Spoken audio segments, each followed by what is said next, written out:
الحمد للہ وحدہ والصلاة والسلام علی من لا نبی بعدہ اما بعد فاعوذ باللہ من الشیطان الرجیم بسم اللہ الرحمن الرحیم انما يريد اللہ لیذہب عنکم الرجس اہل البیت ویطہرکم تطہیرا عن زید بن ارقم رضی اللہ تعالی عنہ قال قال رسول اللہ صلی اللہ علیہ وسلم وابی سعید الخدری رضی اللہ تعالی عنہ قال قال رسول اللہ صلی اللہ علیہ وسلم الحسن والحسین سیدا شباب اہل الجنہ رواہ الامام الہمام الترمذی فی جامعہ صدق اللہ العظیم وبلغنا رسولہ النبی الامی الکریم ونحن علی ذلک لمن الشاہدین والشاکرین والحمد للہ رب العالمین۔ اس کے ساؤنڈ میں دھمک ختم کر دیں، آواز بالکل ایک ہی ہو اور سادہ ہو۔ معزز دوستو، آج 22 اگست 2022 بروز پیر ہے، اور آپ کے یہاں کوٹلہ جام ضلع بکھر میں سالانہ شہادت کربلا کانفرنس ہے۔ میں گزشتہ سال آپ کی خدمت میں اس ساتھ والے پلاٹ میں حاضر ہوا تھا، اور یہ اس سال میری دوسری حاضری ہے۔ میرے بعد علماء کرام کی ایک طویل لسٹ موجود ہے، وہ آپ حضرات کے سامنے شہادت کربلا کے حوالے سے تفصیلات فرمائیں گے، لیکن میں اپنی ذوق کو سامنے رکھتے ہوئے چند معروضات آپ کی خدمت میں پیش کر رہا ہوں، کیونکہ میرے ذمہ دو عنوان ہیں، ایک شہادت میں حضرت حسین رضی اللہ تعالی عنہ کی سیرت پاک، اور دوسری علماء کا اسلامی سیاست میں کردار۔ تو میں ان دونوں عنوان پر آپ کی خدمت میں معروضات پیش کر رہا ہوں۔ سب سے پہلی اور بنیادی بات کہ حضرت حسین رضی اللہ تعالی عنہ رسول اللہ صلی اللہ علیہ وسلم کی باغ نبوت کے وہ مہکتے پھول ہیں جنہوں نے آنکھ کھولی تو حضرت زہرا کے گھر میں کھولی ہے، جو کائنات میں خواتین جنت کی سردار ہیں، اور جنہوں نے پرورش پائی ہے جس گود میں، اس افضل ترین خاتون کا نام ام الفضل زوجہ حضرت عباس رضی اللہ عنہما ہے، اور انہوں نے جس کندھے پر سواری کی ہے وہ کندھا دوش رسالت صلی اللہ علیہ وسلم کا ہے۔ حضرت حسین کی پیدائش سے پہلے ان کے دنیا میں آنے کی خوشخبریاں مل گئی تھی۔ مشکات شریف میں حدیث پاک موجود ہے، ام الفضل بنت عباس یہ فرماتی ہے، میں نے ایک خواب دیکھا، اور خواب میں میں نے یہ چیز دیکھی کہ رسول پاک صلی اللہ علیہ وسلم موجود ہے، آقا نامدار صلی اللہ علیہ وآلہ وسلم کے جسم کا کوئی ٹکڑا کٹتا ہے، اور جسم کا وہ ٹکڑا کٹ کے الگ ہو کے میری گود میں آ جاتا ہے۔ کہتی ہے میں بہت پریشان ہو گئی کہ حضور پاک صلی اللہ علیہ وسلم کے جسم کا ٹکڑا کٹا، اس کا مطلب پھر میری گود میں آ کر گرا، اس کا مطلب۔ کہتی ہے میں اس خواب کی تعبیر لینے حضور پاک صلی اللہ علیہ وسلم کی خدمت میں حاضر ہوئی۔ میں نے عرض کیا یا رسول اللہ، میں نے ایک خواب دیکھا ہے، اور خواب میں نے ایک عجیب خوفناک صورتحال دیکھی ہے۔ آپ علیہ الصلوۃ والسلام نے مجھ سے پوچھا وہ خوفناک صورتحال کیا ہے؟ کہ یا رسول اللہ وہ خوفناک صورتحال یہ ہے کہ آپ کے جسم کا کوئی ٹکڑا کٹ کے، کوئی بازو کوئی ہاتھ اس طرح ٹکڑا کٹ کے میری گود میں آ کر گرتا ہے، میں تو بہت پریشان ہوں۔ یہ بات یاد رکھیں کہ جو خواب جیسے دیکھا جاتا ہے بہت کم ہے کہ ویسے ہو، اس کی تعبیر بعض اوقات اس کے خلاف بھی ہوتی ہے یا اس میں اشارات موجود ہوتے ہیں، اور خواب ہر بندے کا کام بھی نہیں ہے کہ خواب کی تعبیر دے. آج کل ہر دوسرا بندہ معبر بنا پھرتا ہے. کوئی خواب سنائے تو لوگ کہتے ہیں جی انہا مطلب ای ہوئے، وہ ہو یا نہ ہو. میں حیران ہو جاتا ہوں. یہ غلط فہمی اپنے اندر سے ہمیں ختم کرنی چاہیے. ایک خاتون میرے پاس آئی خواب لے کر. جب انہوں نے خواب سنایا، اب میں تعبیر دینے لگا تو مجھے کہا ذرا صبر. میرے بیٹے نے بھی تعبیر دی ہے. خواب یہ تھا کہ مجھے خواب میں کوئی کہتا ہے ذالکم خیر لکم،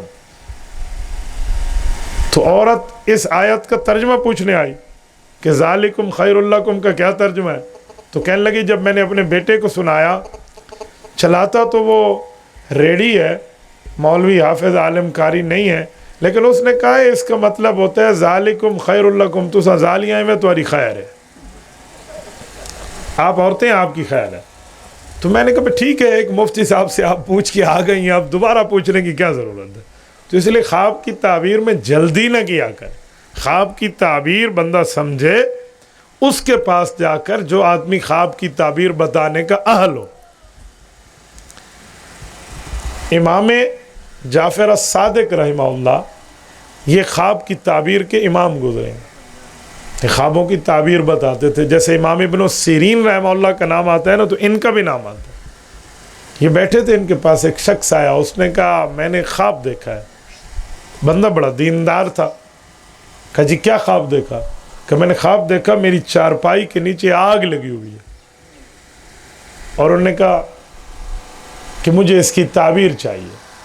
تو امام جعفر الصادق رحمہ اللہ نے تعبیر دی کہ یہ جو خواب ہے نا، اس خواب میں تیرے لیے بہت بڑی خوشخبری ہے. تو اپنے کمرے کی جگہ کو کھود، اس کے نیچے خزانہ نکلے گا.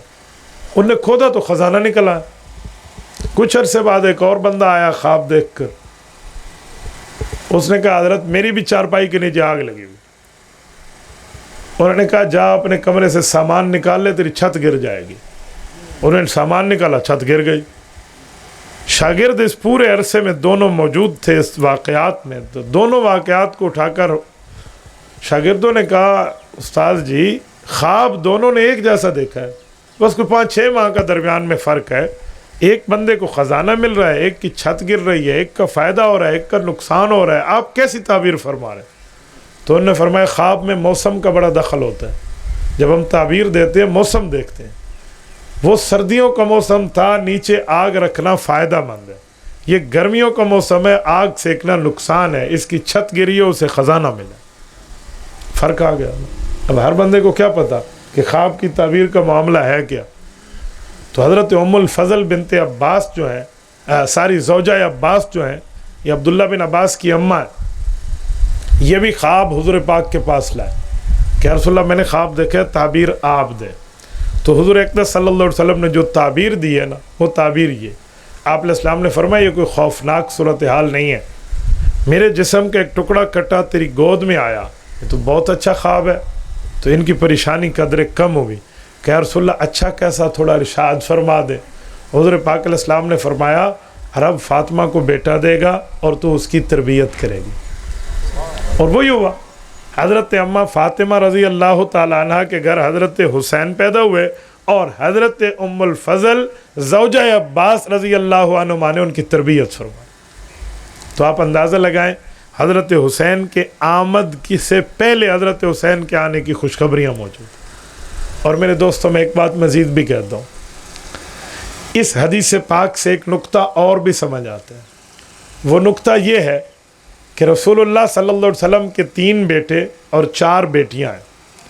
رسول اللہ کے تینوں صاحبزادے چھوٹی عمر میں دنیا کے اندر وفات پا گئے. رسول اللہ صلی اللہ علیہ وسلم کی 4 صاحبزادیاں یہ زندہ رہیں، ان کی شادیاں ہوئیں، ان کی اولادیں ہوئیں. ان میں 3 کی اولاد ہے. حضرت رقیہ کی اولاد نہیں تھی. لیکن حضرت فاطمہ کا لقب جو زہرا ہے وہ اس حدیث پاک سے مشتق ہے، کیونکہ زہرا پھول کو کہتے ہیں، اور پھول کی خوشبوئیں بکھرا کرتی ہیں، چھپا نہیں کرتی. اشارہ یہ تھا کہ آپ کے بیٹوں کو اٹھا لیا، لیکن رسول اللہ کی نسل حضور کی بیٹی سے چلے گی. اس لیے فرمایا میری جسم کا ایک ٹکڑا کٹ کر تیری گود میں آئے گا. یہ حضور پاک آپ کے اور ہمارے نبی کی خصوصیت ہے کہ رسول اللہ صلی اللہ علیہ وآلہ وسلم کی نسل حضور کی بیٹی سے چلی ہے۔ دنیا کی نسل بیٹوں سے چلتی ہے، پیغمبر کریم کی خصوصیت ہے حضور پاک کی نسل حضور پاک کی بیٹی سے چلی ہے۔ اور میرے دوستو، حضرت رسول اللہ صلی اللہ علیہ وآلہ وسلم کی نسل یعنی حضور کے جسم کا ٹکڑا کٹ کے آیا ہے، ورنہ یہ بات تو پوتوں کے لیے عام طور پہ کہا جاتی ہے، نواسوں کے لیے تو نہیں کہتے، کہتے ہیں نواسے تو کہیں اور شادی ہوئی تو بچی کا واسطہ آیا، حالانکہ یوں نہیں ہے۔ اما فاطمہ الزہرا رسول اللہ کی چوتھی اور چہیتی بیٹی ہیں، ان کی وجہ سے آپ کے اور ہمارے پاک پیغمبر کی نسل پوری دنیا میں پھیلی بھی ہے اور پھیلتی بھی رہے گی انشاءاللہ۔ اور میرے دوستو، یہاں پر ایک مسئلہ بھی ذہن میں رکھ لیں، اگر کسی شخص کے والد سید ہے تو اولاد یقیناً سید ہے، لیکن مفتیان کرام نے باقاعدہ فتاویٰ میں لکھا ہے کہ اگر کسی شخص کا والد تو سید نہیں ہے لیکن والدہ صاحبہ سیدہ ہیں تو وہ بھی خود کو سید شمار کر سکتا ہے کہ حضور پاک کی نسل تو ایک عورت سے، ایک بیٹی سے ہی چلی ہے۔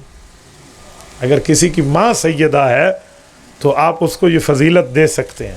مثلا اس پر اگر میں واقعات کھولوں حضور پاک کی نسل چلنے کا تو آپ کو مزید ایک جملہ عرض کرتا ہوں۔ حضرت عمر رضی اللہ تعالیٰ عنہ دور خلافت میں اور حضرت علی المرتضیٰ رضی اللہ تعالیٰ عنہ سے حضرت علی کی بیٹی کا رشتہ مانگتے ہیں، جو حضرت علی اور اماں فاطمہ کی اولاد ہے، حضرت ام کلثوم، حضرت حسن حسین کی چھوٹی چھوٹی بہنیں ہیں۔ حضرت ام کلثوم کا رشتہ مانگا، اگرچہ عمر میں ایک فرق تھا۔ حضرت علی المرتضیٰ رضی اللہ تعالیٰ نے اس رشتے کی وجہ پوچھی تو حضرت عمر فرمانے لگے، علی حدیث پاک آپ نے بھی سنی ہے اور ہم نے بھی سنی ہے۔ حضور پاک علیہ السلام نے ارشاد فرمایا، قیامت میں سب رشتے ٹوٹ جائیں گے لیکن سادات کا رشتہ قائم رہے گا، باقی رہے گا، بحال رہے گا۔ میں چاہتا ہوں حضور پاک علیہ السلام کو ایک رشتہ میں نے دیا تھا، حضرت رسول اللہ کو اپنی بیٹی حضرت حفصہ دی، اب حضور پاک کے خاندان سے ایک رشتہ لے لوں تاکہ قیامت میں ہمارا نبوت سے رشتہ مضبوط سے مضبوط ترین رہے۔ حضرت علی المرتضیٰ نے اپنی بیٹی حضرت ام کلثوم حضرت عمر کو دی ہے۔ اب حضرت عمر رضی اللہ عنہ کی بیویاں تو باقی بھی ہیں، لیکن جو اس بیوی کی اولاد ہے جس کا نام زید بن عمر بن خطاب ہے، یہ زید اس کی ماں سیدہ ہے، والد بنو عدی ہے، تو یہ زید بھی خود کو سید کہہ سکتا ہے اگرچہ حضرت عمر رضی اللہ عنہ کی اولاد ہے۔ کیوں؟ یہ حضرت علی المرتضیٰ کا نواسا ہے، حضرت علی اس کے نانا ہے، اماں فاطمہ کا نواسا ہے، اماں فاطمہ رضی اللہ عنہ ان کی نانی ہے، اور حضرت عمر رضی اللہ عنہ کو بیٹا ہے، تو حضرت عمر داماد فاطمہ بھی ہے، داماد حیدر بھی ہے۔ اور میرے دوستو، یہ کوئی اختلافی بات بھی نہیں ہے، یہ اتفاقی بات ہے۔ کوئی کہے ہم اختلافی بات کر رہے ہیں، جی نہیں، اہل تشیع اور اہل سنت والجماعت ان دونوں کی کتب میں موجود ہے۔ آپ دونوں کی کتابیں میں 10 حوالے آپ کی خدمت میں پیش کر سکتا ہوں کہ اختلافی بات نہیں ہے، یہ اتفاقی بات۔ اس بنیاد پر ہم ایک جملہ کہتے ہیں کہ سید کا رشتہ سید کے گھرانے میں بھی ہو سکتا ہے، اور اگر سادات کے گھر والے چاہیں تو سیدہ بچی کا رشتہ غیر سید کو بھی ان کے ماں باپ دے سکتے ہیں۔ ہاں، اگر کوئی زبردستی سے یہ رشتے کی بات کرے تو ہم اس کو ناجائز کہتے ہیں کہ وہاں کفر کا مسئلہ ہو جاتا ہے، لیکن جہاں والدین اپنی سیدہ بیٹی کا رشتہ غیر سید کو دینا چاہیں تو دینا جائز ہے۔ اب میرے والد محترم قریشی صدیقی ہیں، سیدنا ابوبکر صدیق رضی اللہ عنہ کے اولاد سے ہیں، لیکن میرے نانا جان تو ہاشمی سید ہے، مولانا محمد امین ہاشمی سید تیرائمہ اللہ شاہ تھے، انہوں نے اپنی بچی ہمارے والد محترم کو دی جو ہماری اماں ہے، تو کوئی مسئلہ نہیں ہے۔ لوگ کہتے ہیں سیدہ کا غیر سید سے نکاح نہیں ہوتا، بھئی نہیں ہوتا تو یہ مسئلہ تمہیں پتہ چلا ہے، حضرت علی المرتضیٰ کو پتہ نہیں تھا، انہوں نے تو حضرت عمر کو خود رشتہ دیا، تو لہٰذا اس طرح کی بات نہیں ہوتی۔ تو میں نے کہا رسول اللہ صلی اللہ علیہ وسلم کی نسل حضور پاک کی بیٹی سے چلی ہے۔ اب توجہ رکھنا، میں ایک بات مزید عرض کرنے لگا ہوں۔ حضرت حسین رضی اللہ تعالیٰ عنہ کے آمد سے پہلے حضرت حسین کے بارے میں خوشخبریاں موجود ہیں۔ توجہ، جب سیدنا حسین رضی اللہ تعالیٰ عنہ اس دنیا میں تشریف لائے ہیں، گھٹی رسول اللہ نے دی ہے، عقیقہ رسولullah صلی اللہ علیہ وسلم نے کیا ہے، نام رسولullah صلی اللہ علیہ وسلم نے رکھا ہے۔ میرے دوستو، رسالت مآب علیہ الصلوۃ والسلام کے کندھوں پہ سواری کی ہے۔ حضور پاک علیہ الصلوۃ والسلام کے ممبر پر بیٹھ کر رسولullah کے بیان کے دوران حضور پاک علیہ السلام کی گود میں بیٹھ کر بیان سنے بھی ہیں، اور یہ تربیت۔ آج مسئلہ یہ ہے، اتنی بات حضرت حسین کی بتا کر اس کے بعد ساری بات حضرت حسین کی شہادت کی سنائی جاتی ہے۔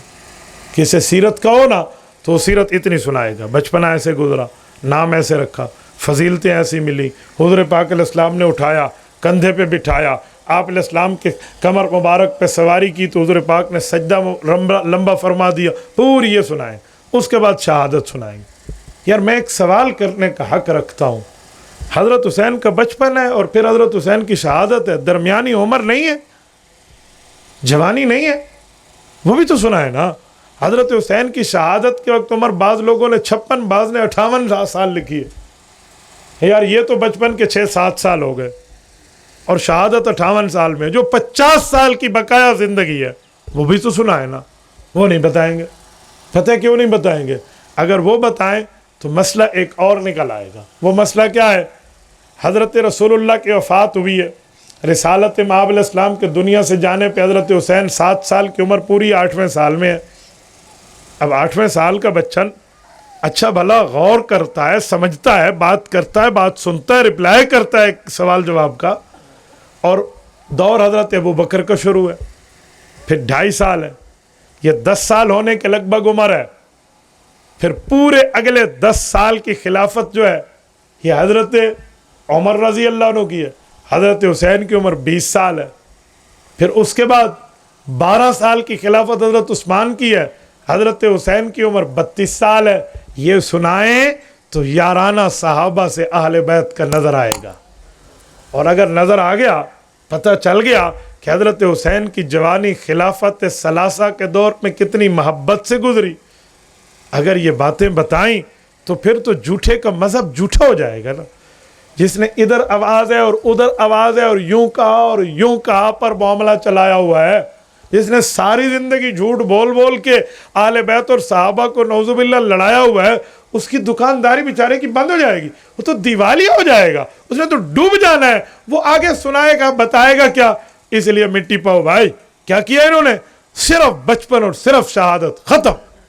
یوں نہیں ہے، بڑا آسان سا ایزلی کویسچن ہے۔ آپ کسی سے کہیں کہ حضرت حسین کی جوانی تو سنا دیں، حضرت ابوبکر صدیق رضی اللہ عنہ کا دور ہے، کوئی یہ واقعہ صدیقی دور کا ہے؟ کوئی کتابوں میں ہے تو دکھاؤ، نہیں تو ہم دکھا دیں گے، اگر وہ کہیں نہیں ہے تو ہم پیش کریں گے۔ فاروقی دور میں تو 20 سال عمر ہو گئی تھی، اور حضرت عمر کا گھر حضرت حسین کا کوئی پرایا گھر نہیں تھا، اپنی بہن کا گھر تھا۔ نہیں سمجھے؟ وہاں بھی کوئی واقعہ ہے تو وہ بھی بتائے۔ اور حضرت عثمان میں تو 12 سال کی خلافت ہے، اور حضرت عثمان رضی اللہ عنہ کا گھر بھی حضرت حسین کا پرایا گھر نہیں ہے، خالہ کا گھر ہے۔ نہیں سمجھے؟ حضرت فاطمہ کی 2 بہنیں حضرت عثمان کے گھر ہے نا، تو خالہ کا گھر ہے۔ آج کل کوئی کسی گھر بندہ زیادہ آئے جائے نا، اردو میں ایک مثال دیتے ہیں، تو خالہ جی کا گھر پڑایا ہوا ہے، یہ کیوں کہتے ہیں؟ آپ خالہ جی کا گھر سمجھے ہوئے ہیں۔ یہ جملہ صرف اس وجہ سے کہتے ہیں کہ خالہ کا گھر تو خالہ کا گھر ہی ہوتا ہے نا، تو ماں کی بہن ہے۔ نہ شریعت خالہ سے پردہ بتاتی ہے، نہ شریعت خالہ سے کوئی معاملے کی اوپر نیچے کے حالات بتاتی ہے۔ خالہ کی حد تک پردہ نہیں ہے، اس کی اولاد کی بات نہیں کر رہا، ورنہ تو سر راہ کٹ گنو میں خالہ دے گھر کوئی پردہ کوئی نہیں، مول سے اجازت دیتا ہے، وہ خالہ نال کوئی نہیں، ٹھیک ہے۔ تو حضرت عثمان کا گھر تو حضرت حسین کی خالہ کا گھر ہے، تو خالہ جی کے گھر میں بڑا آنا جانا ہے، اور خالو بھی ہو اور امیر المومنین وقت بھی ہو۔ اور پھر اس کے بعد حضرت حسین رضی اللہ تعالیٰ عنہ کی عمر مبارک جب 32 سال 33 سال کے لگ بھگ ہے، حضرت عثمان کی شہادت ہے۔ ذرا بتائیں شہادت عثمان میں بھی حضرت حسین کا کوئی کردار ہے تو وہ بھی پیش فرمائے نا، کوئی کیمٹس ہوگا۔ چلو میں تیری مان لیتا ہوں، حضرت حسین رضی اللہ عنہ نے چلو کوئی نعوذ باللہ تردید میں بات فرما دی ہو کہ شہادت ٹھیک ہوئی حضرت عثمان کی، وہ دکھا دے، وہ تو نہیں ملے گا۔ دفاع کرتے ہوئے تو ملیں گے جو میں حوالہ پیش کروں گا، لیکن وہ نہیں دکھائیں گے آپ۔ اچھا پھر حضرت علی المرتضیٰ کا دور خلافت کتنا ہے؟ 4.5 سے 4.25 سال کا دور خلافت ہے۔ حضرت حسین کی عمر 38 سال ہو گئی، ٹھیک ہے، 38 سال بنی ہے، 6 سے 8 ماہ خلافت حضرت حسن رضی اللہ عنہ کی ہے، یہ 40 سال کے لگ بھگ 39 سال کا زمانہ حضرت حسین کی عمر کا بن گیا.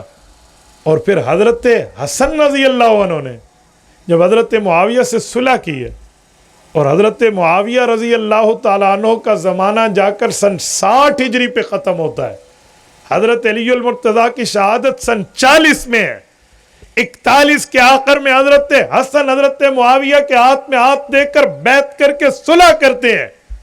تو 41 سے 60 19 سال حضرت حسین کا حضرت معاویہ سے محبت بڑا زمانہ گزرا ہے، وہ تو بتا دو کیا وجہ ہے؟ کوئی شیر مادر سمجھ کے بندہ اپنی اماں جان کا دودھ سمجھ کے بندہ پی لے اور یوں معاملے کو ختم کر لے، یوں نہیں ہے.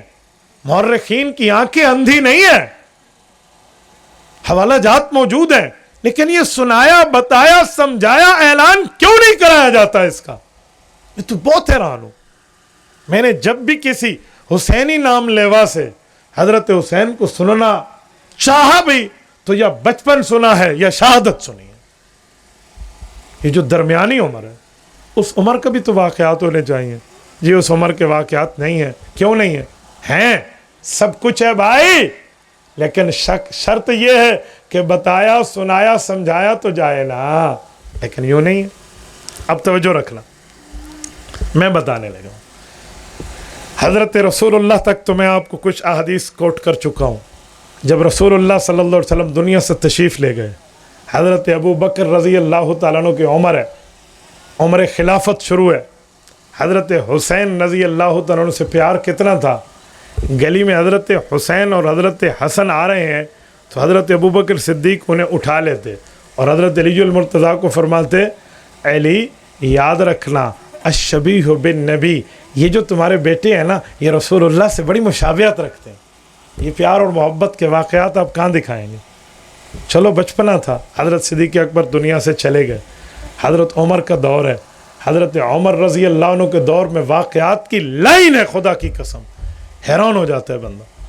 آپ سیرت حسنین کریمین اٹھائیے، مولانا محمد نافع رحمۃ اللہ علیہ کی. میں سنیو تم سے بھی گلہ کروں گا، ہمارے سنی اپنے مطالعے میں سن ہو چکے ہیں. یہ شے مولوی نے سے ٹھیک ہے ٹھیک ہے ٹھیک ہے ٹھیک ہے نا، آپ بھی تو کچھ پڑھنا سیکھیں نا. ایک چھوٹی سی کتاب ہے، کوئی 250-300 صفحے کی ہے، اردو میں ہے، کم از کم یہی خرید لیں. اس میں واقعہ کربلا بھی مل جائے گا، حضرت حسین کے بچپن سے شہادت تک کی تفصیلی واقعات آپ کو مل جائیں. اردو اٹھا لیں، آپ چھوڑیں بڑی کتابیں عربی کتابیں اور تاریخ اور فلاں فلاں کی اٹھانے کو، یہ لے لیں، یہ نہیں ملے گا. نہیں اب سنیں، توجہ رکھنا. حضرت عمر فاروق کا زمانہ ہے. حضرت عمر فاروق رضی اللہ عنہ کے دور میں ایک جہاد سے مال غنیمت آتا ہے، اور مال غنیمت میں جوڑے، سوٹ، لباس، ڈریس موجود ہے، تقسیم کیے جاتے ہیں.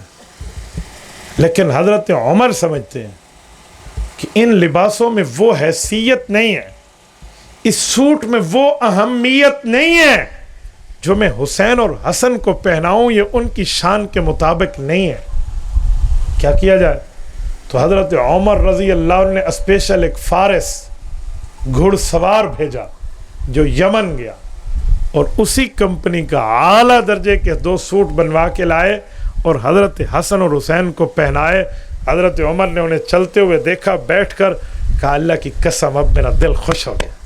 آپ اٹھائیے ابن کثیر، کہا اب میرا، جس کو ہم اپنی زبان میں کہتے ہیں نا، میرے سینے ٹھڈ بہ گئی ہے، کیونکہ جو پہلے سوٹ ملے تھے نا ان کی شان کے مطابق نہیں تھے، وہ تو مال غنیمت کے آئے تھے.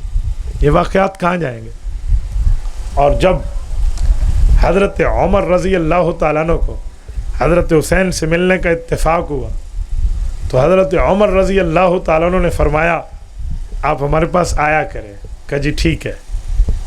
ایک عرصہ گزرا، کچھ دنوں بعد حضرت عمر نے پوچھا آپ آتے نہیں ہیں؟ کم یہ آیا تھا، آپ حضرت معاویہ کے ساتھ، یہ ابن کثیر میں ہے، ایک مشورہ کر رہے تھے. آپ کے بیٹے عبداللہ بن عمر اندر آنے چاہے کہ میں ابو کے پاس جاتا ہوں، دربان نے روک دیا تھا، تو میں نے سوچا جب امیر المؤمنین کا بیٹا اندر نہیں جا سکتا، ایسی کوئی خاص میٹنگ چل رہی ہے وہاں، میں کہاں جا سکتا ہوں؟ تو کہا بیٹا آپ آ جاتے، میرے دربان کو پتہ ہے میرا بیٹا نہیں آئے گا، حضور کا بیٹا آئے گا۔ یہ واقعات کہاں جائیں گے؟ یہ بھی محبت بتائے نا کہ وہ پابندی میرے بیٹے تک تھی، وہ آپ کے لیے نہیں تھی۔ اور میرے دوستو، حضرت عمر رضی اللہ عنہ کے دور میں یزدجر بادشاہ کی بیٹی جو گرفتار ہو کر آئی ہے شہزادی، تو حضرت عمر نے اس کے لیے شہزادے کا انتخاب کیا۔ دنیا نے سمجھا امیر المومنین اپنے بیٹے سے رشتہ کرے گا، وہ رشتہ حضرت حسین سے کرایا۔ میں اس مسئلے پہ اہل سنت کی کتابیں پڑھتا ہوں اور اہل تشیع دوستوں کو پڑھتا ہوں۔ ایک ہمارے اہل تشیع مصنف نے لکھا ہے کہ یہ بیٹی جو آئی تھی حضرت عمر کا دور نہیں تھا، حضرت عثمان کا دور تھا، حضرت عثمان نے حضرت حسین سے شادی کرائی تھی۔ میں نے کہا بات ایسی نہیں ہے، بات حضرت عمر کی ہے، لیکن میں تیری پھر بھی مان لیتا ہوں، مجھے پھر بھی ماننے میں اعتراض نہیں ہے۔ تو اس سے پتہ چلا کہ حضرت عثمان سے حضرت حسین کے گھرانے کی محبت تھی، چلو پھر بھی ایسی مان لیں۔ تو میرے دوستو، حضرت عمر نے رشتہ کرایا ہے، اور اسی رشتے کی بدولت حضرت حسین کے جو بیٹے پیدا ہوئے ہیں، ان کا نام دنیا میں امام سجاد، دنیا میں امام زین العابدین، بعض نے علی الاوسط، بعض نے اسے علی کا نام بھی دیا ہے، علی ابن حسین ابن علی، جو امام زین العابدین ہے، یہ انہی کی اولاد ہے۔ اور ایک بات کہوں، سادات کی نسل میں جو بقا ہے نا، کیونکہ حضور پاک کی نسل تو حضور کی بیٹی سے چلی ہے، اور اس میں امام زین العابدین حضرت حسین رضی اللہ تعالیٰ عنہ کے فرزند ہیں، اور یہ کربلا کے واحد غازی ہیں جن سے حضرت حسین کی نسل آگے چلی ہے۔ اور یہ نسل تو حضرت عمر نے چلوائی تھی، تبھی تو رشتہ کرایا تھا۔ آپ نسل کو یاد رکھ گئے، جہاں سے رشتہ طے ہوا تھا اسے بھول گئے۔ یہ بھی تو پیار واقعات ہیں، یہ بھی محبت ہے۔ حضرت عثمان کا دور آتا ہے، حضرت عثمان غنی کے دور میں تو حضرت حسین رضی اللہ عنہ بطور مجاہد جہاد فی سبیل اللہ کے لیے نکلے ہیں، اور طبرستان کے جزیرے کو فتح کر کے آئے ہیں۔ حضرت عثمان غنی رضی اللہ عنہ کا دور خلافت ہے، اور حضرت حسین ان کے دور میں مجاہد بن کر جہاد کے میدان میں موجود ہے۔ اگر نعوذ باللہ نیک بغض والے کی بات مان کے اس خلافت کو غصب والی خلافت مانو، اس حکومت کو قبضے والی حکومت مانو، اور اس حق کی حکومت کو ناجائز حکومت مانو، تو بتا ناجائز حکومت کا جہاد نہیں ہوتا، وہ تو فساد ہوتا ہے، اور فساد میں شرکت کرنے والا مجاہد نہیں ہوتا، فسادی ہوتا ہے۔ تو اگر یہ خلافت عثمانی اور خلافت راشدہ نعوذ باللہ غلط تھی، تو پھر ان کے دور کا جہاد نہیں بنتا، اور حضرت حسین تو اس دور میں جہاد فرما رہے ہیں اور جہاد کے لیے تشریف لے جا رہے ہیں۔ یہ کیا ہے؟ کیا حضرت حسین پر نعوذ باللہ آپ فسادی ہونے کا اطلاق کریں گے؟ لیکن یہاں یوں بھی نہیں ہے۔ حضرت حسین اور حضرت حسن دونوں ہیں۔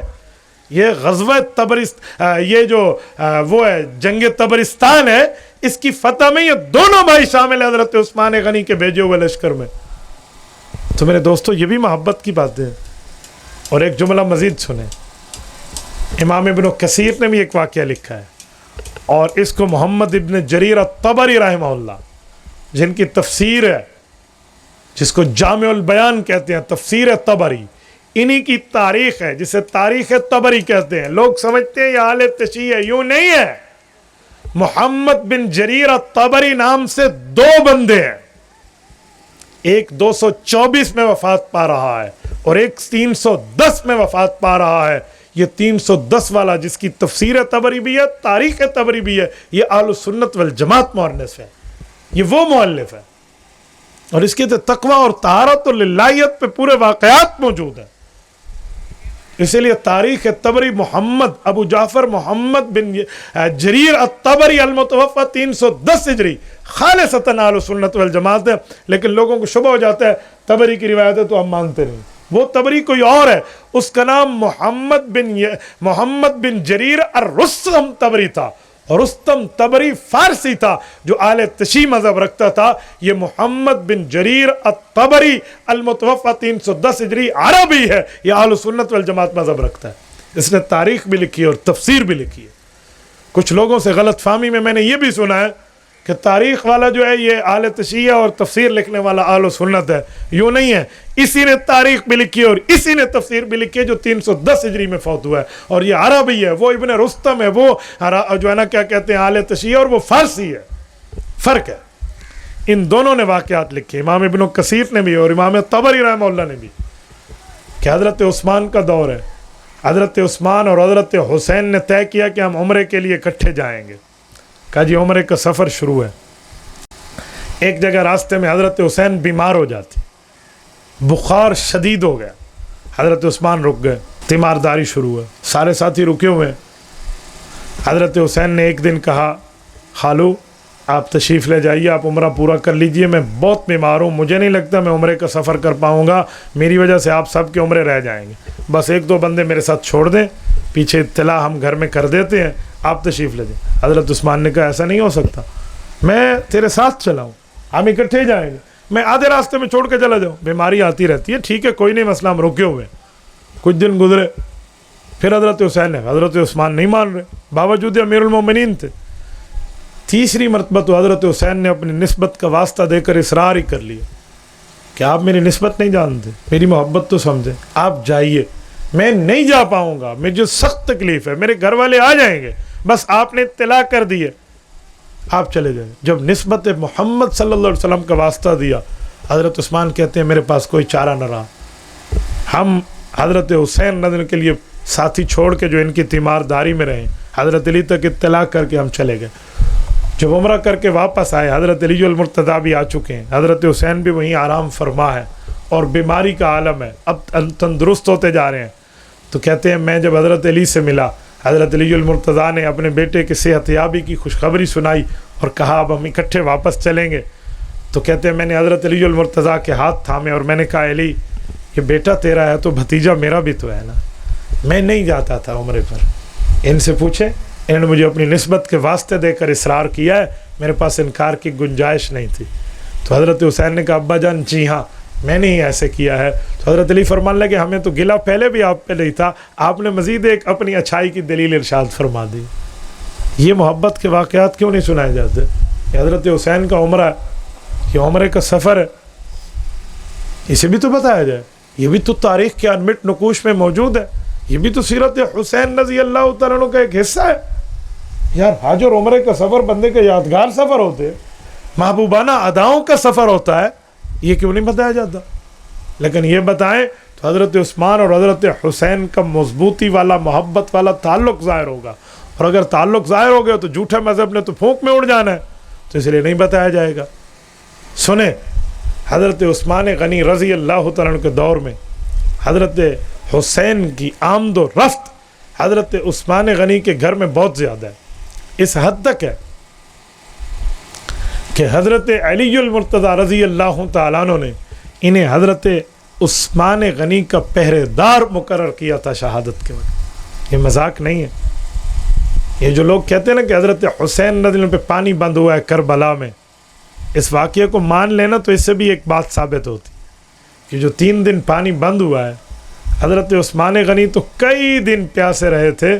حضرت حسین نے یہاں سے سبق پڑھا تھا, میدان کربلا میں سنایا. اور میرے دوستو, حضرت حسین رضی اللہ تعالیٰ عنہ حضرت عثمان غنی کے ساتھ محبت میں, پھر حضرت علی کا دور ہے, حضرت علی المرتضیٰ کے ساتھ حضرت حسین رضی اللہ تعالیٰ عنہ کی بات میرے خیال میں اتنی زیادہ سنانے کی ضرورت نہیں ہے. تو ایک گھر ہے, ایک باپ اور بیٹا ہے, اس باپ بیٹے میں محبتیں, پیار, تعلق, یگانگت, ایصال نہیں ہے تو باقی کہاں ہوگا؟ جب حضرت امام حسن کا دور آتا ہے تو حضرت حسین رضی اللہ تعالیٰ عنہ امام حسن کے شانہ بشانہ ہے. اور امام حسن نے جب حضرت معاویہ سے صلح کی ہے, ہماری کتابوں میں بھی ہے اور ہمارے اہل تشیع دوستوں کی کتابوں میں بھی ہے. کشف الغمہ فی معرفت الائمہ میں علامہ اربلی جلد 2 میں اس واقعے کو جگہ دیتے ہیں. میری نہیں ماننی تو اپنی کتاب مان لے. وہ کہتے ہیں جب حضرت امام حسن گئے حضرت معاویہ کے پاس تو 3 بندے بطور سربراہ بڑے بڑے گئے تھے. نمبر 1 امام حسن, نمبر 2 امام حسین, نمبر 3 حضرت قیس بن سعد بن عبادہ رضی اللہ عنہم. یہ قیس کون ہے جانے والے؟ وہ کہتے ہیں قیس حضرت امام حسن امام حسین کے بچپن کے دوست ہیں. یہ گسرے کی چساد ہے نا پلیتھن دی جا رہی ہے, بچپن کے دوست ہیں کون؟ یہ صحابی رسول حضرت سعد بن عبادہ رضی اللہ تعالیٰ عنہ کے بیٹے ہیں قیس. یہ تینوں گئے ہیں اور حضرت حسن نے حضرت معاویہ سے صلح کی شرائط پر دستخط کر کے صلح کر لی ہے اور حکومت ان کے حوالے کر دی.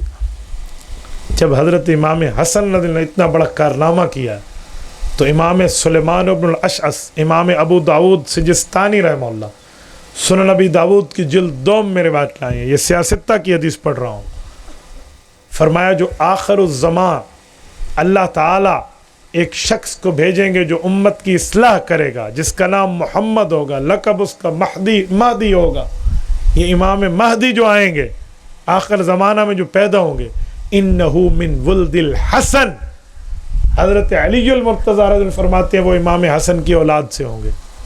کئی وجوہات ہو سکتی ہیں لیکن ایک وجہ امت کے سامنے ظاہر ہے کہ امت کے متحد کرنے کے لیے امام حسن نے مکمل خلافت حضرت معاویہ پر قربان کر دی تھی.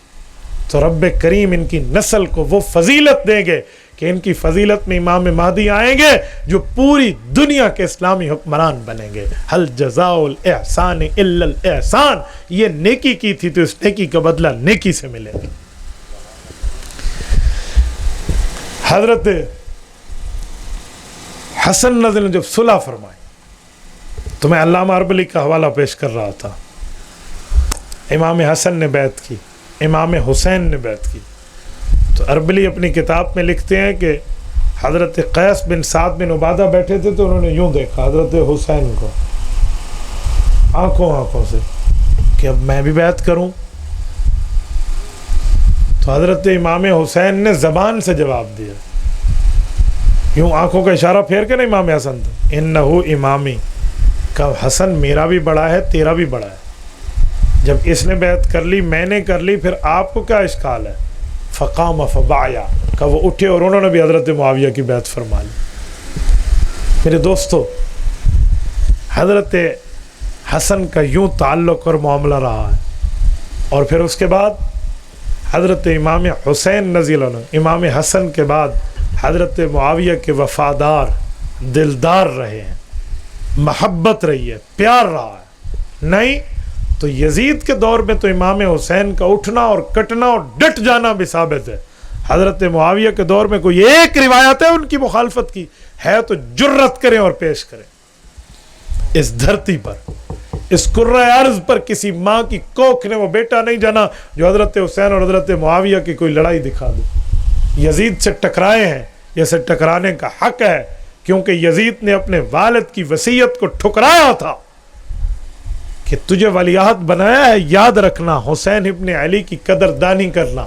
افسوس اس نے اس وصیت کو فراموش کر دیا. میرا کوئی یزید سے لینا دینا نہیں ہے, لیکن میں بات حضرت معاویہ پر کر رہا ہوں. حضرت معاویہ رضی اللہ عنہ کے خلاف تو حضرت امام حسین کی کوئی بات ثابت نہیں ہے. تو جہاں تک حضرت حسین خوش ہیں وہاں تک اہل سنت خوش ہیں. جہاں پر حضرت امام حسین اٹھے ہیں وہاں اہل سنت کل بھی حسین کے ساتھ تھے, آج بھی حسین ہونے کے ساتھ حسینی ہے, اور کل قیامت میں بھی حضرت حسین کے ساتھ میں اٹھنا چاہتے ہیں. اور حضرت معاویہ رضی اللہ عنہ کے دور میں حضرت حسین تو بیرون ملک تک ان کی نگرانی میں سفر کرتے ہیں. حضرت عمر حضرت عثمان کے دور میں تو ملکوں تک سفر کیے, بیرون میں ایک تبرستان کا واقعہ ہے جو ایران کی حد تک سفر ہے. لیکن حضرت معاویہ رضی اللہ تعالیٰ عنہ نے جو لشکر بھیجا ہے قسطنطنیہ پر حملے کے لیے, جو یورپ آیا ہے, یورپ, استنبول کو آپ آج بھی جا کر دیکھیں, میں نے تو کئی بار جا کے دیکھا ہے. آپ آئیے فاسفورس دیکھیے, باسفورس, جو یورپ کے سمندر میں آپ کو بلیک سی میں ایک طرف ایشیا ایک طرف یورپ ہوتے دکھائی دے گا. یہ باسفورس کی پل آج بھی موجود ہے جہاں سے سلطان محمد فاتح کا لشکر اپنی پوری ترتیب اور آب و تاب کے ساتھ آ کر اس قسطنطنیہ کو فتح کر گیا تھا.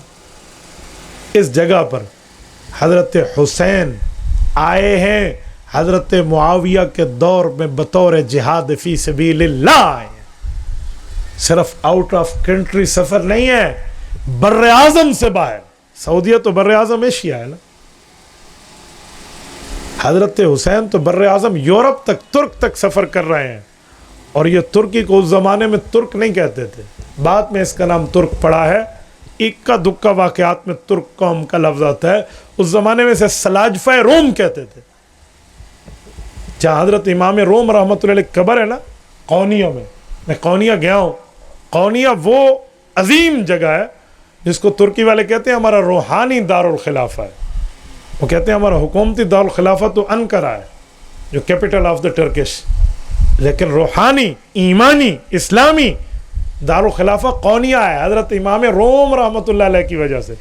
اور امام روم کو آپ مثنوی میں پڑھیں، آپ حیران ہو جائیں کہ کیا شخصیت ہے۔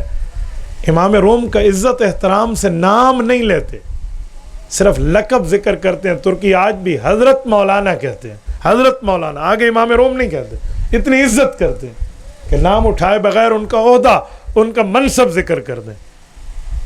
تو میرے دوستو، حضرت حسین رضی اللہ تعالیٰ عنہ کا تو یہ استنبول تک آنا ثابت ہے، جس میں حضرت ابو ایوب انصاری رضی اللہ عنہ، حضرت خالد ان کا اصل نام ہے، میزبان رسول ہیں، جن کے گھر پر رسول اللہ کی اونٹنی بیٹھی تھی اور آپ علیہ الصلوۃ والسلام نے قیام فرمایا تھا مدینہ طیبہ میں۔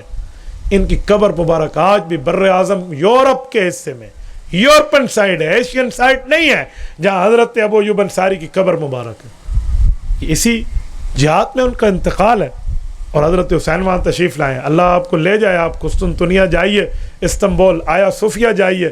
آیا صوفیہ کی تفسیر تاریخ تو غالباً قبل مسیح سے ہے، اور وہاں پر جب باقی صحابہ کے نام لکھے ہوں، امام حسن، امام حسین کے نام بھی ہیں، یہ یاداشت آج بھی وہاں قائم ہے۔ اور یہ پورا جہاد فی سبیل اللہ کا سفر حضرت حسین کا حضرت معاویہ بن ابی سفیان رضی اللہ عنہ کے دور میں ہوا۔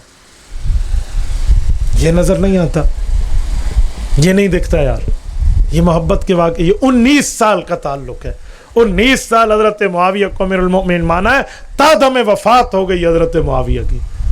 یہ حضرت حسین رضی اللہ عنہ کو تعلق ہے۔ اور سنیے، حضرت حسین کا حضرت معاویہ سے اس حد تک پیار ہے، اور وہاں سے بھی پیار ہے۔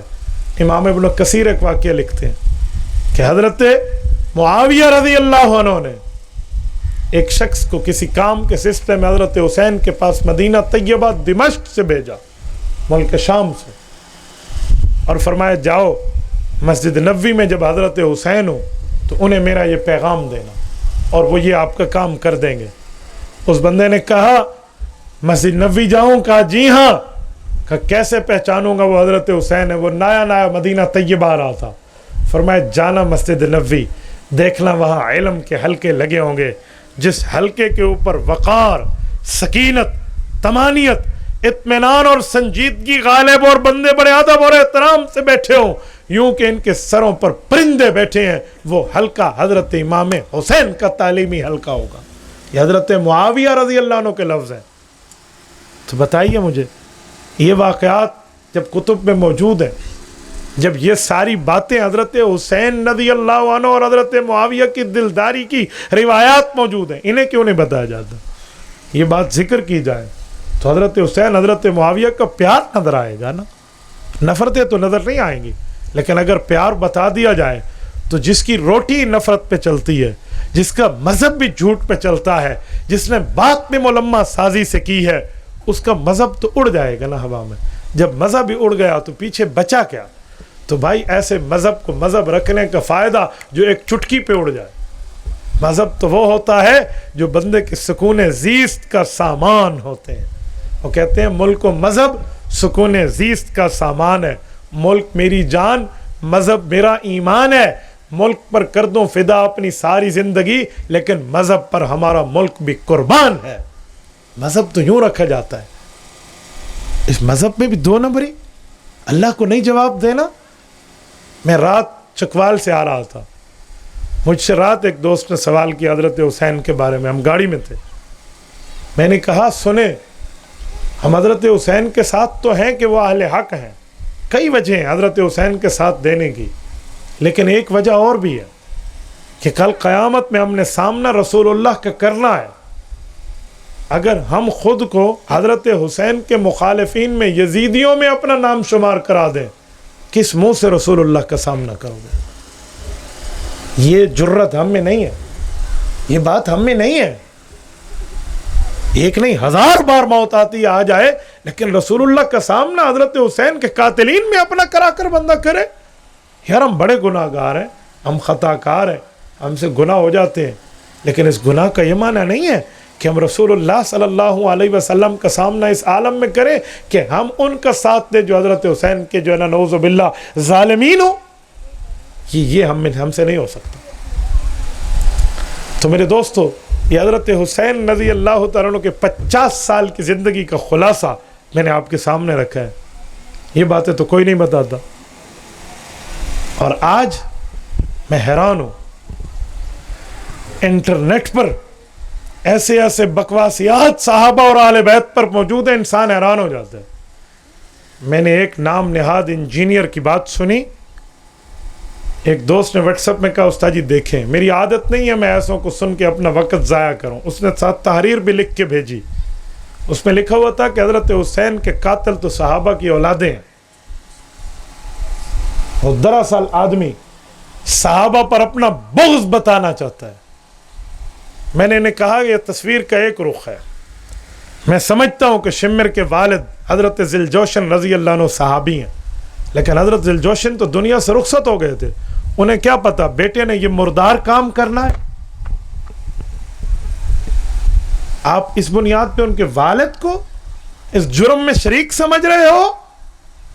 عمر بن سعد میں ان کے والد حضرت سعد بن ابی وقاص رضی اللہ عنہ ہیں, لیکن وہ دنیا سے رخصت ہو چکے ہیں. انہیں نہیں پتا کہ میرے بیٹے نے یہ غلط کام کرنا ہے, اور تو نے ان کے والدین پر اعتراض کیا. ہوئے ظالم, تو پھر یہ کیا کہے گا جب سیلاب آیا تھا قوم نوح پر, تو نوح علیہ السلام کا بیٹا بھی تو بے ایمان تھا.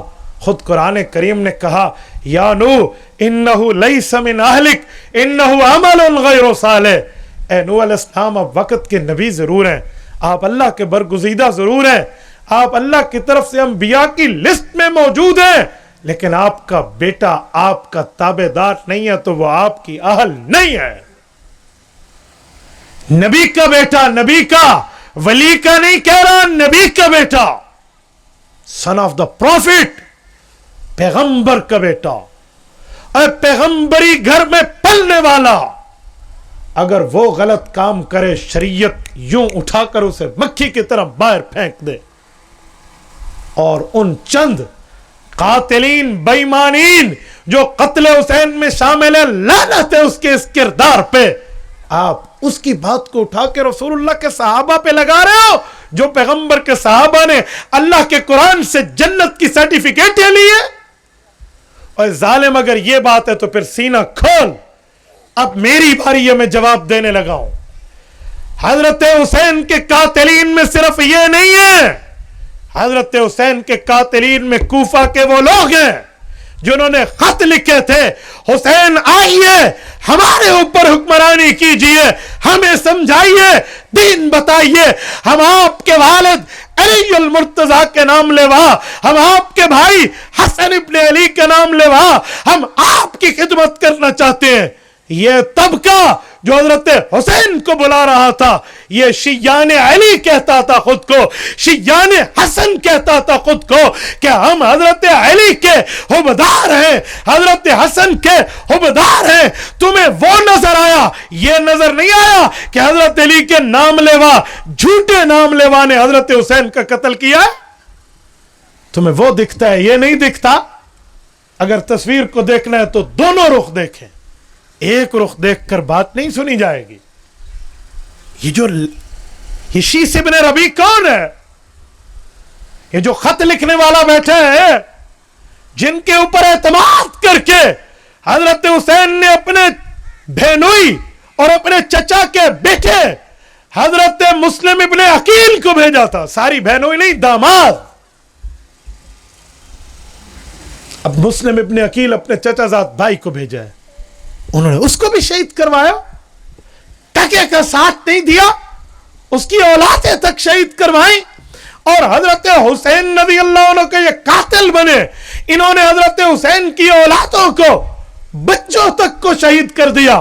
یہ نہیں بتاتے کہ وہ علی المرتضیٰ کے دم بھرنے والے تھے.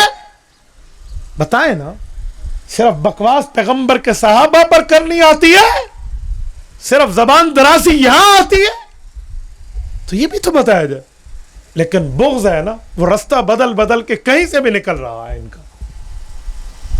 میرے دوستو, میں اسی بنیاد پہ کہتا ہوں, جو ظالم یوں چڑھ کے بات کرے تو جواب میرے پاس بھی ہے. سن, حضرت حسین کی عمر 58 سال ہے, 57 سال ہمارے پاس رہے, مکہ میں, مدینہ میں, قبرستان میں, قسطنطنیہ میں, حضرت ابوبکر کے ساتھ, حضرت عمر کے ساتھ, حضرت عثمان کے ساتھ, حضرت علی کے ساتھ, امام حسن کے ساتھ, حضرت معاویہ کے ساتھ. کوئی ایک کانٹا چباؤ حضرت حسین کے پاؤں میں تم دکھا دو, تیرا ابا بھی نہیں دکھا سکتا یہ روایت. 57 سال ہمارے پاس رہے. اور جب کوفہ گئے ہیں ان لوگوں کے دعوت پہ جو کہتے ہیں ہم علی علی کرنے والے ہیں, حسن حسن کرنے والے, آؤ ہم حسین حسین کریں گے, تو تم نے انہیں بچوں سمیت شہید کروا دیا ہے. ظالموں کہتے پھر بھی پیغمبر کے صحابہ کو. کیسی جرت ہے, کیسی بات ہے یار, انصاف کا خون کرنے کے مترادف ہے. کچھ تو بندہ حیا کرے. یہ کوفہ تو اس وقت میں حضرت علی المرتضیٰ کے نام لیواؤں کا مشہور تھا نا, جو جھوٹا نام لے رہے تھے. میں انہیں محب اہل بیت نہیں سمجھتا, میں انہیں مبغض اہل بیت کہتا ہوں. لیکن نام تو حضرت علی کا لے رہے تھے نا, نام تو امام حسن کا لے رہے تھے نا. تو تمہارے پاس ان نام لیواؤں کے پاس حضرت حسین آئے تو ہم نے بچوں سمیت مروا دیا. اور 57 سال ان لوگوں نے رکھا ہے جو حضرت حسین, صحابہ اور اہل بیت سب کی محبت کے قائل ہیں, انہوں نے تو پاؤں میں کانٹا بھی نہیں چبھنے دیا. انصاف کی بات کرو تو پوری کرو. ظالموں, اللہ کو بھی تم نے جواب دینا ہے, ایسے نہیں کرو. اور سنیں, اگر یہی بات ہے تو میں ایک بات مزید کہتا ہوں. یہ ابن زیاد کون تھا؟ یہ زیاد کا بیٹا ہے, نام عبید اللہ ہے, باپ کا نام زیاد ہے. اور زیاد کو گورنر تو حضرت علی نے لگایا تھا. بصرہ کا گورنر حضرت علی نے عبید اللہ بن زیاد کے ابا زیاد کو لگایا تھا. تو نعوذ باللہ, ہمیں تو حضرت علی سے بغض نہیں ہے کہ ہم یوں کہیں کہ علی کے گورنر کے بیٹے نے حضرت حسین کو شہید کر دیا. تو ظالم کہہ رہا ہے کہ صحابہ کے اولادوں نے شہید کر دیا. ہم تو حضرت علی سے محبت رکھتے ہیں, ہم سمجھتے ہیں بیٹے کی غلطی باپ پہ نہیں جاتی. لیکن ظالم, تو نے بھی مرنا ہے, موت تجھے بھی آنی ہے. آسن قبراں تے پوسن خبراں, پھر سب کچھ پتہ چل جائے گا. جھوٹ وہ بھی مظلوم ہے امت حضرت حسین اور اس کی ذات پر, یار کوئی گزارا کرے. سنیں, گناہ اور نیکی کا مقامات اور نسبت سے رتبہ بدل جاتا ہے. ایک نیکی ہے تم یہاں کرو, ایک نیکی ہے رمضان میں کرو, ایک نیکی ہے بیت اللہ میں کرو, روزہ رسول اللہ کے سائے میں کرو. نیکی کی حیثیت بدلے گی نہیں بدلے گی. اور ایک گناہ ہے تم یہاں کرو, اور نعوذ باللہ ایک گناہ بیت اللہ میں جا کر کرو, گناہ کی حیثیت نہیں بدلے گی. تو ایک عام بندے پہ جھوٹ بولنا ہے, عام شہید پہ جھوٹ بولنا ہے.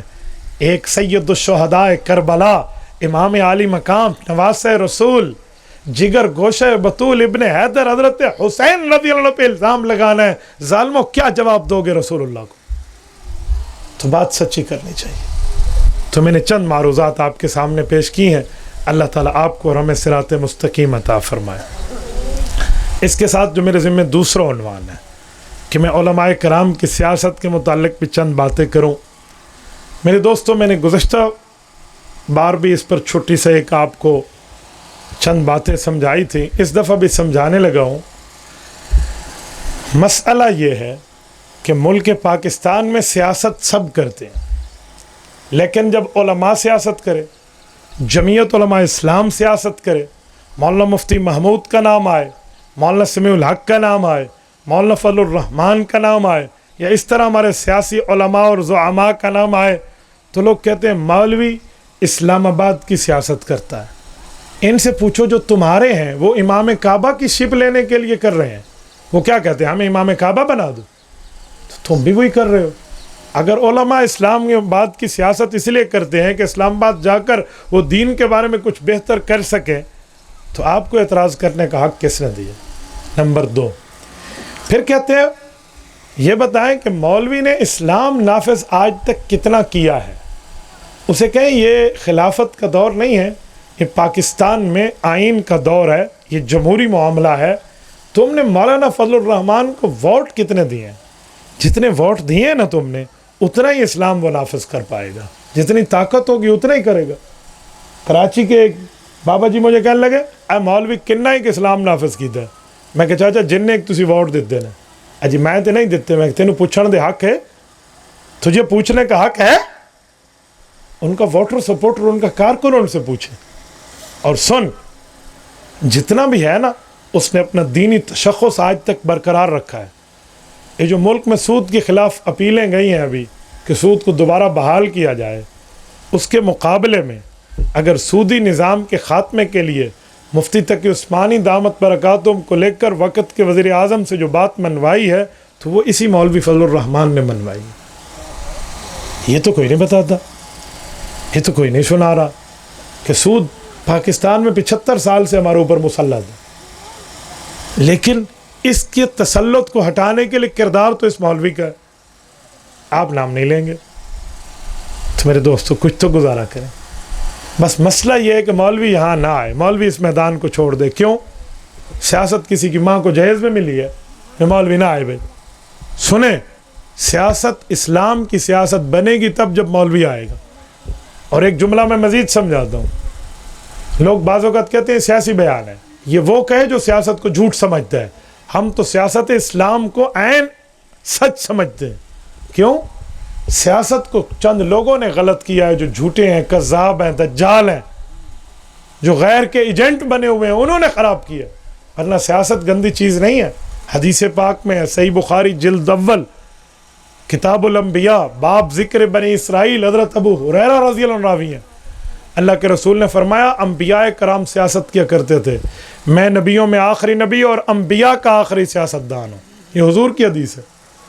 کانت بنو اسرائیل تسوسهم الانبیاء کلما ہلک نبی خلفہ نبی وانہ لا نبی بعدی. سنیں تو صحابہ نے پوچھا یا رسول اللہ آپ کے بعد نبوت تو ختم ہے، سیاست اسلامیہ بھی ختم؟ فرمایا جی نہیں. فَسَيَكُونُ بَعْدِ خُلَفَاءَ فَيَكْثُرُونَ، میرے بعد سیاست اسلامیہ علماء سنبھالیں گے اور کئی آئیں گے علماء. یہ تو حضور نے سیاست حوالے علماء کے کی ہے.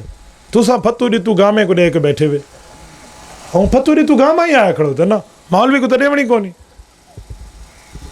تمہارا یہ حال ہے بھائیو. یہ تو کام تھا علماء کا، لیکن اب عالم آئے تو کہتے تیرا کیڑا کام ہے. یہ وہی حال ہے کسی گھر میں چوری ہو نا، اور چور سارا مال چوری کر کے جا رہے ہوں اور ان سے سونے کی ایک انگوٹھی گرے اور گھر کے مالک کا بیٹا وہ اٹھانے لگے تو وہ کہے گا نا نا نا پرایا مال ہے، کوئی نہیں چاوڑا، کوئی نہیں چاوڑا، پرایا مال نہیں ہے، مت اٹھانا نہیں ہے، اپنا مال ہے. ان ظالموں سے جتنا کھینچو کھینچ لو، یہ تو چور ہیں گھر کے، تو چوری کرنے آئے ہوئے ہیں.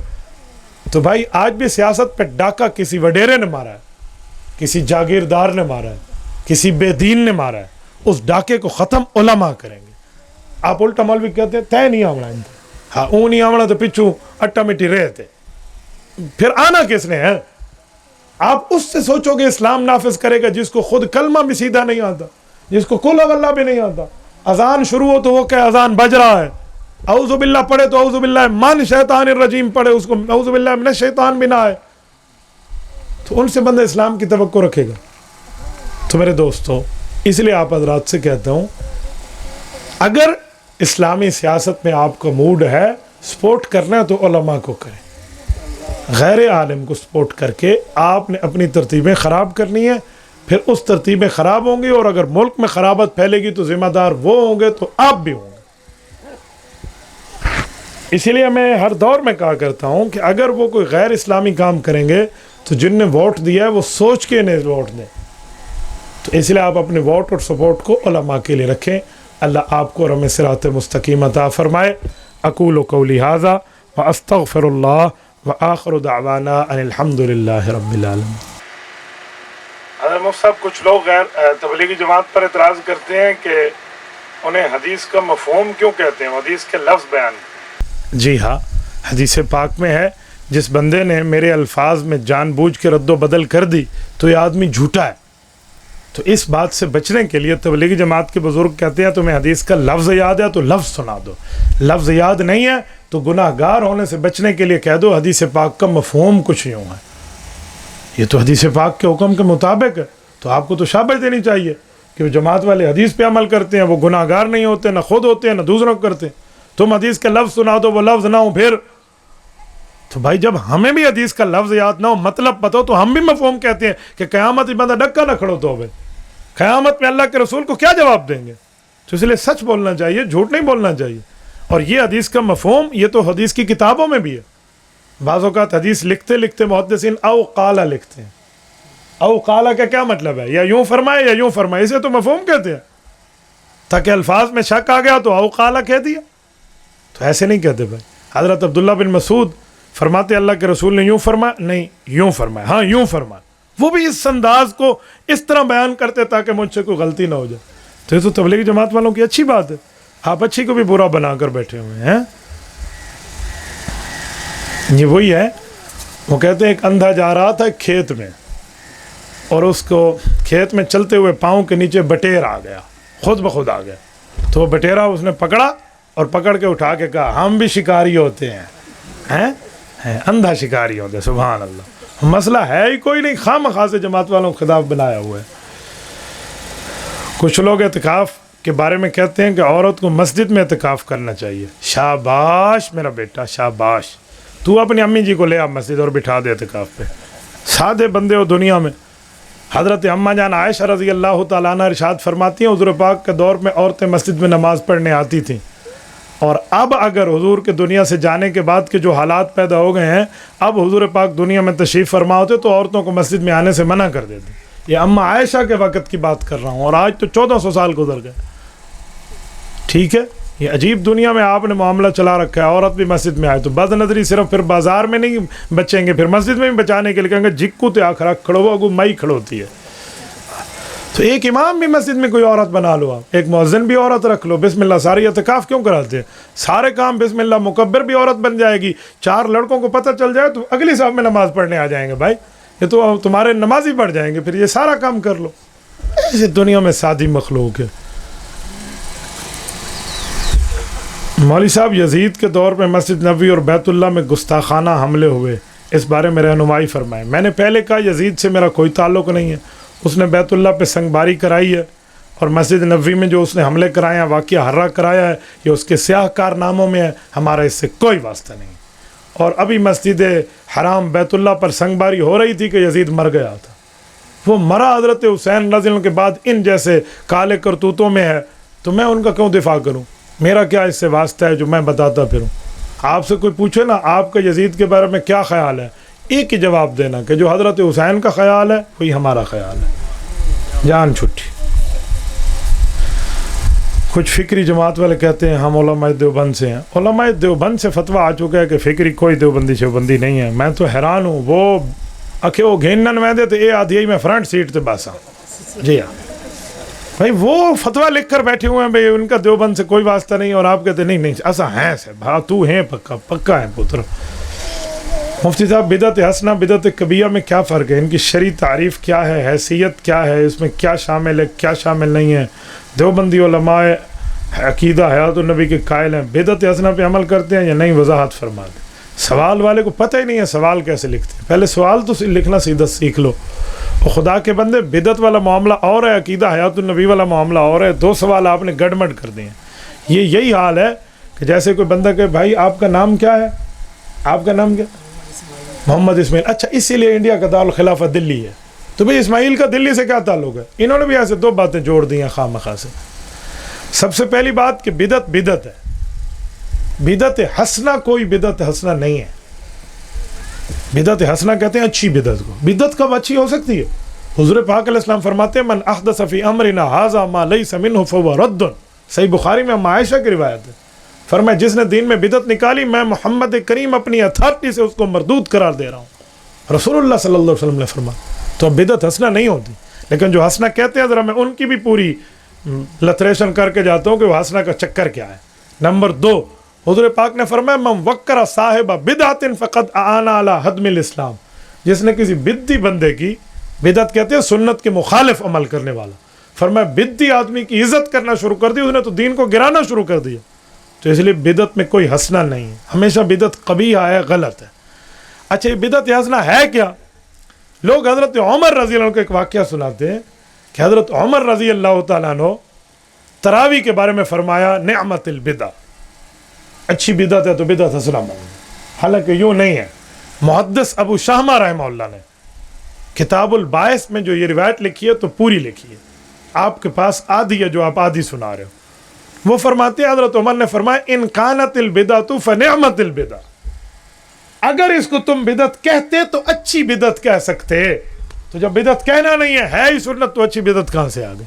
یہ پورا جملہ ہے, یہ پورا جملہ ہے, ورنہ نہیں ہے. اور اس کی کوئی شرعی حیثیت نہیں ہے. بھائی بدعت غلط ہے, کل بدعت ضلالہ, ہر بدعت گمراہی ہے. وکل ضلالۃ فی النار, ہر گمراہی جہنم لے جائے گی. بدعت ہوتی حضور کے کام کی مخالفت ہے. جو امتی نبی کے کام کی مخالفت کرے اس بے ایمان کا کوئی ایمان بچتا ہے؟ تو اس لیے بدعت سے ہمارا کوئی واسطہ نہیں ہے. بدعت بعض لوگوں کی عقیدوں میں ہوتی ہے, بعض لوگوں کے عمل میں ہوتی ہے, اس لیے دونوں سے بچیں. اور رہا عقیدہ حیات النبی, عقیدہ حیات النبی تو رسول اللہ صلی اللہ علیہ وسلم نے خود ہمیں سنایا ہے. اللہ کے قرآن میں عقیدہ حیات النبی پر دلائل موجود ہیں. عقیدہ حیات النبی کورس آپ میرا منگوا لیں, واٹس ایپ پہ منگوا لیں اگر ایسے نہیں لیتے تو. اس میں 10 قرآن کے آیات, 10 پیغمبر کے حدیث اور 10 صحابہ کرام کی صحیح سند کے اقوال موجود ہیں. صحابہ رسول کے فتاوی جات موجود ہیں کہ انبیاء کرام وفات کے بعد اپنی قبروں میں زندہ ہیں. خصوصاً رسول اللہ صلی اللہ علیہ وسلم قبر مبارک میں ایک حیات حاصل ہے جس کی بنیاد پر رسول اللہ دور والا درود پاک فرشتوں کے ذریعے لیتے ہیں, قریب والا درود پاک حضور پاک خود سنتے ہیں. تو عقیدہ اور نظریہ. ولا تقولوا لمن يقتل کی آیات موجود ہیں, ولا تحسبن الذين قتلوا موجود ہے, ولو انهم اذ ظلموا انفسهم جاءوك فاستغفروا الله موجود ہے, ليغفر لهم موجود ہے. اس طرح ولا ان تنكحوا ازواجهم من بعد ابدا موجود ہے. وہ کتاب مرقوم کے تحت روایت موجود ہے. یہ پوری روایات احادیث کی پوری تفصیل ہے. فلا تقم في مرية من لقائه وجعلنا هدى لبني, یہ پوری آیات ہے. آپ اس میں اٹھائیں اور دیکھتے چلے جائیں. آپ کے سامنے جو کوئی جھوٹ بول گیا ہو کہ اس پر آیات نہیں ہے تو آپ بھی خوش ہو جائیں آیات نہیں. اگر اس طرح جھوٹ مانے تو ہم مرزائیوں کی مان لیں. یہ تو خود کو مولوی کہہ کر جھوٹ بولتے ہیں نا آیات النبی پر. مرزائی تو خود کو نبی کہہ کر جھوٹ بولتے ہیں. جی کوڑ مننا تے مولوی تو نہیں, جھوٹے نبی تو مان لو. پھر ہم ان کو بھی غلط کہا ہے, انہیں بھی غلط کہا ہے. تو یہ تو اس طرح کی آیات ہیں. احادیث بھی ہیں. صحابہ کرام خود عقیدہ آیات النبی رکھتے ہیں اور بتاتے ہیں. حضرت انس رضی اللہ عنہ عقیدہ آیات النبی کے قائل بھی ہیں اور فاعل بھی ہیں. خود سناتے ہیں, حدیث صحیح سند کے ساتھ موجود ہے, صحیح مسلم میں موجود ہے. مسلم شریف پڑھو تو سر پہ پگڑی باندھتا ہے, مولوی کو دستار فضیلت کہتے ہیں. مسلم نہ پڑھو تو سر پہ فضیلت ہی نہیں آتی, اسے مولوی کوئی نہیں کہتا. جلد نمبر 2 صفحہ 364, یہ قدیمی کتب خانہ کراچی کا چھپا ہے. ورقے کی بائیں سائڈ اٹھائیں, کتاب الفضائل باب فضائل موسیٰ میں حضرت انس رضی اللہ عنہ فرماتے ہیں اللہ کے رسول نے فرمایا میں نے خود اپنی آنکھوں سے حضرت موسیٰ کو ان کی قبر میں نماز پڑھتے دیکھا ہے. یہ حضور پاک نے دیکھا ہے. کوئی تہتے میں نہیں ریٹھا جو ایسا آگو بھئی یار میں کو تو کوئی بھولے کا تھی گیا پتہ حضرت موسیٰ آئی یا لالا موسیٰ آئی. ابھی حضرت موسیٰ آئی یا لالا موسیٰ آئی تو میں کو تو نہیں پتہ. تو میں بھول سکتے ہیں. اللہ کے رسول صلی اللہ امام الانبیاء بھولے ہیں یا حضور نے دیکھا ہے. کون سا راوی ضعیف کہو گے؟ دیکھنے والے تو حضور پاک علیہ السلام ہے اور بتانے والے بھی حضور ہیں. تو اس طرح کی کئی احادیث موجود ہیں. سیاست اس سے بری ہوئی ہے. تو عقیدہ حیات النبی وہ الگ معاملہ ہے, آپ کی بدعات کے رولے وہ الگ معاملہ ہے. یہ الگ الگ کو الگ الگ رکھا کریں. کچھ لوگ کہتے ہیں فلاں بکروی صاحب سے مناظرہ رکھا تھا وہ بھاگ گیا تھا. ہمارے مولانا اقبال صاحب موجود ہیں, یہ آپ کا چاہ لاکھا گواہ ہے, اس سے وہ مجھ سے بھاگ کے گیا ہے. یہ اللہ نواز امان نے مجھ سے مناظرہ اس کا طے کیا تھا اور یہاں سے 1 نومبر سن 2012 میرے خیال میں 1 نومبر 2012 بچوں وہ اس کا حساب تو نے آج تک دیا نہیں ہے. اور میں حیران ہوں کیسے بکروی ہے. میں ان کے ضلع بکر میں بیٹھا ہوں اور میں گاڑی کو پورے پاکستان میں گھماتا ہوں. جرت ہے ان کی میرے آگے ذرا بات تو کریں, کہیں میری گاڑی روک دیں, کوئی بات کریں. ان میں جرت ہے نا عقیدہ حیات النبی پر بات کرنے میں. کہتے ہیں ہمارے چیلنج کو بولنے کا تو میرے خلاف عدالت چلے جاؤ, ریٹ کرو نا میرے خلاف کہ ہمیں کہتا ہے ان کا اہل سنت والجماعت علماء دیوبند سے تعلق نہیں ہے. میں کل بھی کہتا تھا, میں آج بھی کہتا ہوں, تم عدالت میں ریٹ کرو, میں کل عدالتی فیصلے میں جیت کے وہ انشاءاللہ فیصلہ بھی دکھاؤں گا لوگوں کو. حماتیت کا کیا علماء دیوبند سے واسطہ ہے؟ میں نے پہلے مثال دی نا کہ وہ گھنن ویندے تھے یادی میں اڑدی ماندی ویسا, تو ان کا کیا تعلق ہے؟